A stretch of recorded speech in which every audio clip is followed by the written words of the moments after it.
Hele, a jaký to pro vás nevědomí je nevidět? A jaký to pro vás je nelítat?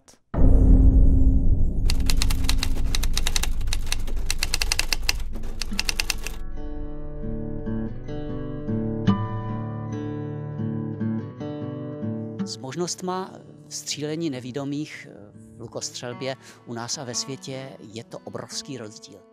Ten vidící se někdy cítí takový nadřazený a považuje toho nevidomého za nějakého ubožáčka, kterému se musí pomoct. A potom to chování je nepartnerské a my cítíme tu neúctu a takovou pomoc teda myslím, že je přirozené, že odmítáme. Poslepu se pohybuju úplně jinak, než když vidím, protože těch informací k tomu potřebných mám malinko. Získávám vlastně jenom tou holí a její špičkou a získávám jenom sluchem, což už zase méně přesné. Takže úplně první, co musím udělat, že se to musím naučit. Kamarádi většinou mě brali úplně tady od začátku normálně, jak kdo. Je pravda, že některým jakoby chvilku trvá, než si zvyknou.